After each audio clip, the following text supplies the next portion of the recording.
La batte Normandie est prête? Ouais, chouette, hein, ça change. Hein. Ça fait drôle, mais ça va le faire. Ouais. Enfin, Bah on est ouais. habitué maintenant. Bah oui. Alors il y a la batte mobile et puis là il y a la batte Normandie. Voilà. Bon, ça sera la fin de notre périple chez Yagaji en termes de Karashigoi normalement. Voici donc 2 Karashigoi qui iront au magasin ainsi qu'un Wagoi. Donc ça fait partie des koi, vraiment les premiers koi qui ont été importés au Japon. Vraiment la carpe koi originelle. Donc celui-ci c'est un mâle et les deux là, les 2 Karashigoi sont des femelles. Et la différence, donc on a normalement, si je dis pas de bêtises, on a un Akame, donc il est les yeux rouges et l'albinos, et celui-ci, il est au... Non, il n'est pas albinos. Donc voilà, donc on a deux différentes de teintes. Donc c'est très sympa. Voilà, ça va bien compléter notre collection de Karashigoi au magasin. Et je pense qu'avec ça, on va être tout complet. Là, on a David est en train, j'ai donné une rédaction écrite sur Yagenji, donc là il est en train de me faire une petite rédaction écrite sur 3 pages. Je passe mon moral dans très peu de temps, donc je fais mal.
Sur le temps du midi, un petit encas rapide sur le pouce avant de retourner chez un autre éleveur. Voilà, donc là c'est souvent là, ici où on se fournit dans les 7-Eleven, c'est les petites supérettes. Et on a des choses comme ça. Alors des fois il peut y avoir des pièges, c'est des choses à base de natto, c'est une fermentation de riz, c'est très particulier. Je vous le déconseille. Après il y a des petites choses sympas, vous voyez. Donc il nous le réchauffe et puis on mange ça sur place. Enfin, ou dans la voiture. Là, je pense que ça va plutôt dans la voiture. Voilà. Alors malheureusement ici c'est un peu le pays de l'emballage. Tout est emballé toujours individuellement. Malheureusement c'est pas très écologique. Souvent les produits sont vendus individuellement. Enfin là par contre c'est bien individuellement mais. Bah alors, qu'est-ce que tu fais là, toi? Vite, hé, sors de la route, tu vas te faire écraser. Allez.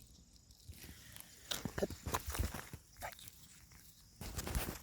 Ouais, le pilote, c'est parti, mode rallye. Mode rallye. Allez, on y va.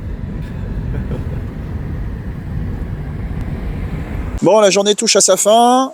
On va faire peut-être encore un éleveur ou deux avant de rentrer à l'hôtel. Là, on a fait une étape chez Maruide. Avec une belle surprise, hein, des magnifiques Doitsu Sankei Showa Kohaku. Attention là ça flash les paparazzi. Donc non, on est vraiment content. Pour la moyenne les koi ils font 45 cm. Donc ça c'est une belle surprise. Ils ont bien, pour des koi de 2 ans, ça a bien grandi. Donc voilà, là c'est vraiment, vous voyez comment c'est joli, c'est vraiment beau. T'as mis le fou.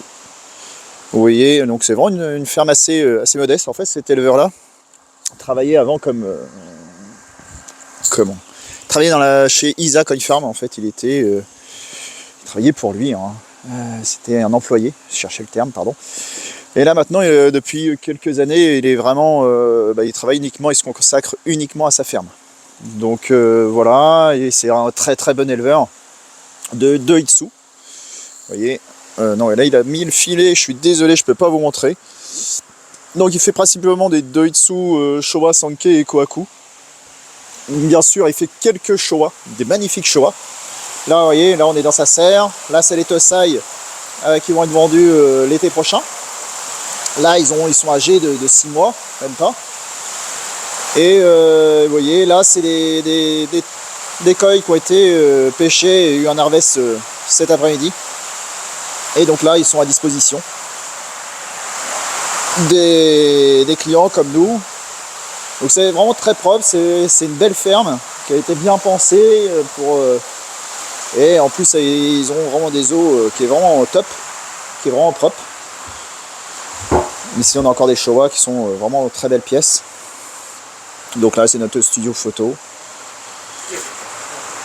Voilà, donc après maintenant, on va sûrement faire un petit saut chez Maruhiro avant de rentrer à l'hôtel.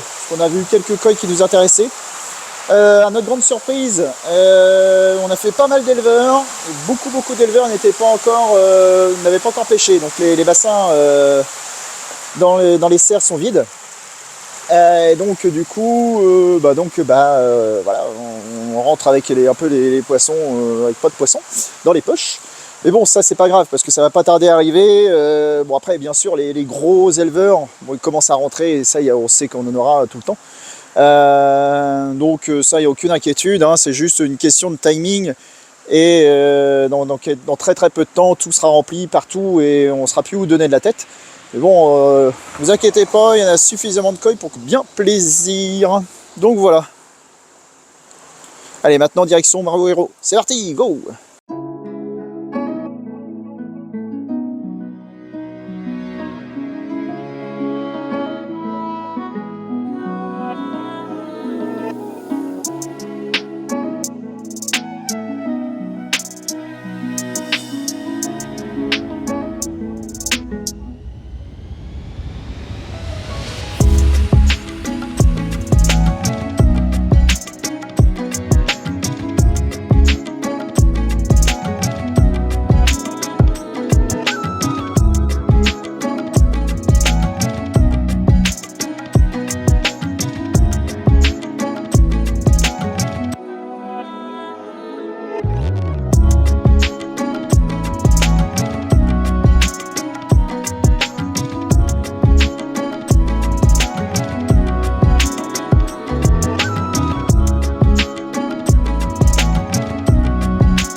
I'm repeating the...